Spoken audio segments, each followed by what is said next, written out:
இங்க ஒரு குட்டி புழு பிறந்ததும் மெதுவா கஷ்டப்பட்டு ஒரு மரத்துக்கு மேல ஏறுது. அங்க பயங்கரமா மழை பெய்யறதால இதால ஏற முடியாம வலிய கீழே விழுந்துட்டே இருக்கு. கொஞ்ச நேரம் கழிச்சு இது கண்ணை முடிச்சு பார்த்தா இது ஒரு செடி மேல உட்கார்ந்துட்டு இருக்கு. அங்க நிறைய பட்டாம்பூச்சிகள் எல்லாம் பறந்து போயிட்டு இருக்குதுங்க. இதை பார்த்ததும் இதுவும் பட்டாம்பூச்சியா மாறணும்னு ஒரு இலைய ராக்கெட் மாதிரி ரெடி பண்ணி அது மேல ஏறிக்கிட்டு அந்த மரத்துக்கு மேல போகலாம்னு பாக்குது. பட் காத்து ரொம்ப அடிக்கிறதால அந்த இலை கவுந்து இந்த புழு மேல இருந்து கீழே விழுந்துருது. அப்ப இதோட தலையில பயங்கரமா அடிபட்டதால இது மயங்கிருது.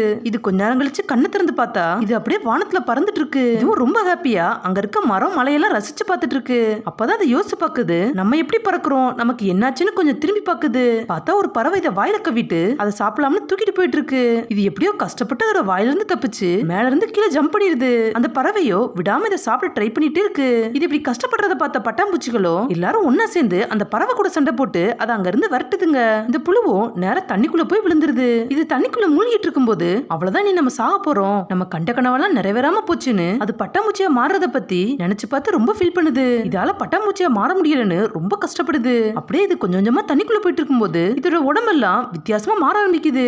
இது இப்ப இந்த இடத்துக்கு ஏத்த மாதிரி ஒரு மீனா மாறிடுது. இதால இப்ப தண்ணிக்குள்ளேயும் சுவாசிக்க முடியுது.